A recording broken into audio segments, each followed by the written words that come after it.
Jadi Bang Ben saja yang bingung jawabnya, tapi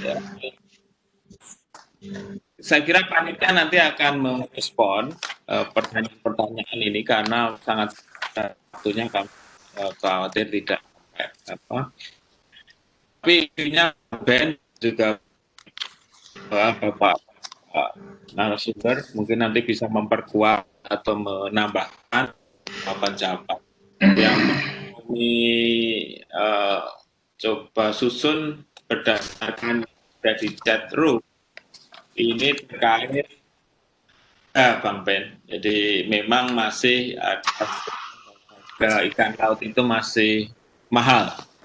Dan ini tentunya tadi juga menjadi pertimbangan pada saat kita akan tadi dengan gudang atau bulog dan sebagainya. Kemudian teknologi ini kaitannya dengan pasca penangkapan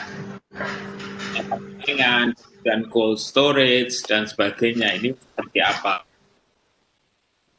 Beberapa yang menanyakan masalah teknologi kesiapan, artinya kesiapan kita uh,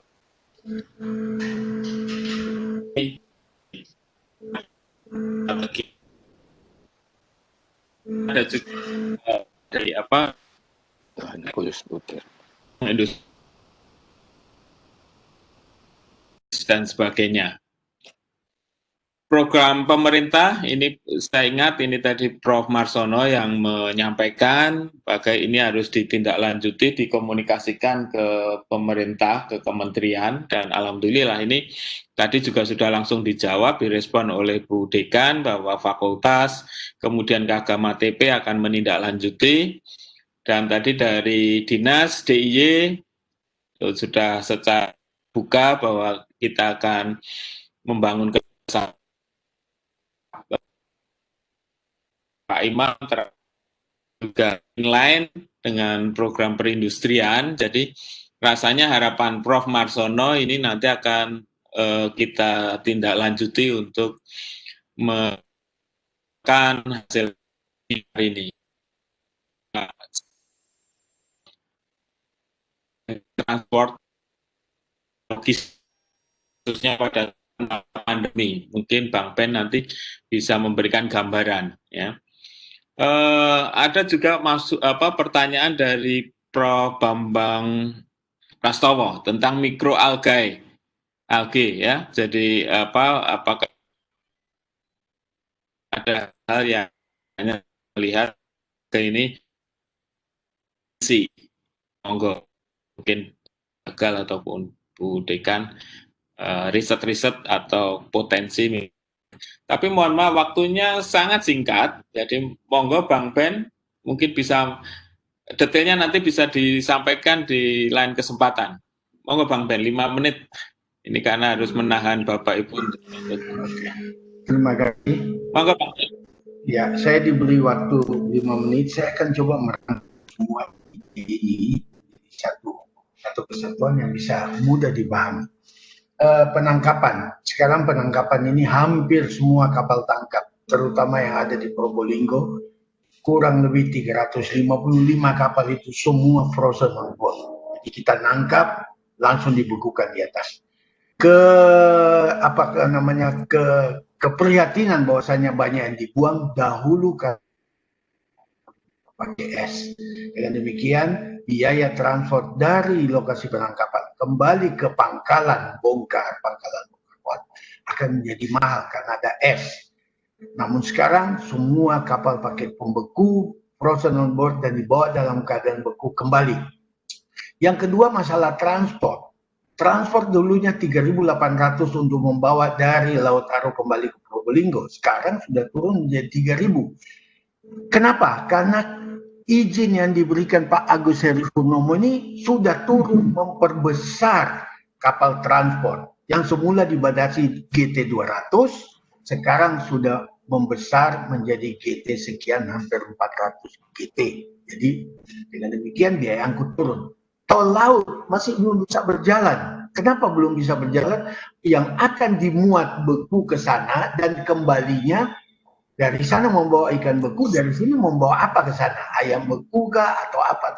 Itu kurang. Sehingga dihitung kos. Kalau kita naikkan kontainer kosong, kontainer baliknya apa? Saya kasih contoh, dari aru kontainer 20 feet, refrigerated container itu antara 40 sampai 48 juta per satu unit 20 feet.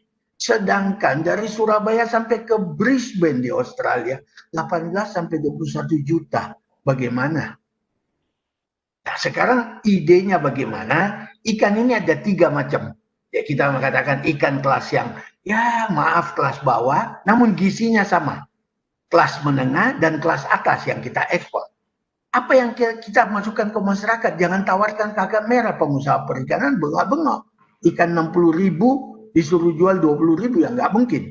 Sekarang apa yang kita pikirkan adalah bagaimana yakinkan bahwasanya ikan ini proteinnya sekian gitu. No big different kecuali rasa dengan yang namanya kakap merah. Sekarang ada ikan yang 12.000 per kilo. Kalau kita ambilnya kita ikan 3 menjadi 36.000. Biaya ongkos produksi 4.000 menjadi 40.000. Itu berarti setengah kilo 20.000 daging, bebas kepala, bebas isi perut, bebas insang, bebas sisik, bebas duri. Hanya 20.000 sudah dapat 500 gram. Kemudian harus ada unsur, maaf kalau saya salah, unsur pemaksaan. Bahwasanya tinggalkan stigma ikan itu tidak sehat, ikan laut itu amis, ikan laut itu nggak enak dimakan, bahaya, unsur logam beratnya dan sebagainya. Itu lupakan saja. Kita menangkap di laut yang kedalamannya 150. Sekarang penangkapan ada yang demersal dan pelargis.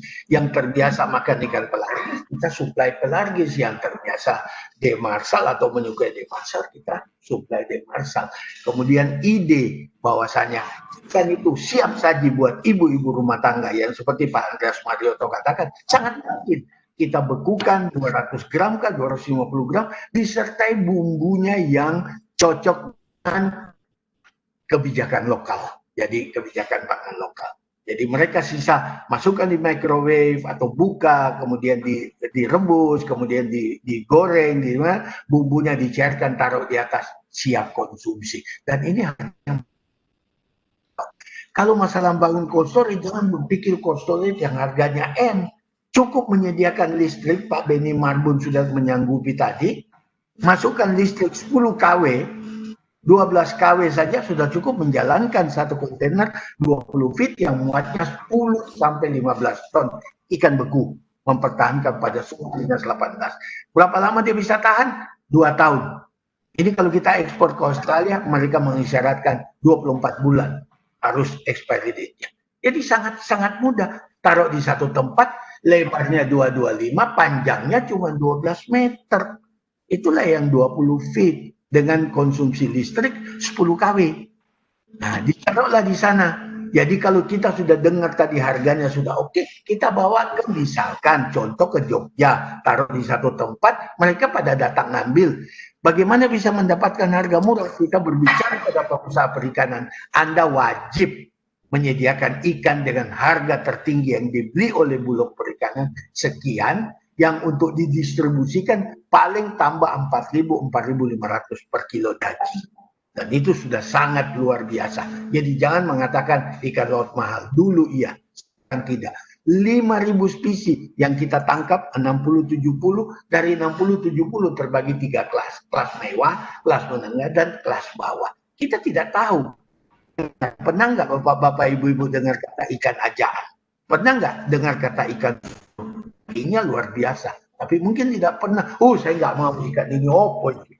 Apalagi berwarna. Nanti saya khawatir nanti depigmentasi saya dan sebagainya. Ide ini kalau kita perjuangkan bersama-sama. Kita mulai dengan demo. Kita mulai mengenalkan. FTP, Kagama TP turun mengenalkan. Ini cara mengolah ikan. Ini coba cicipi.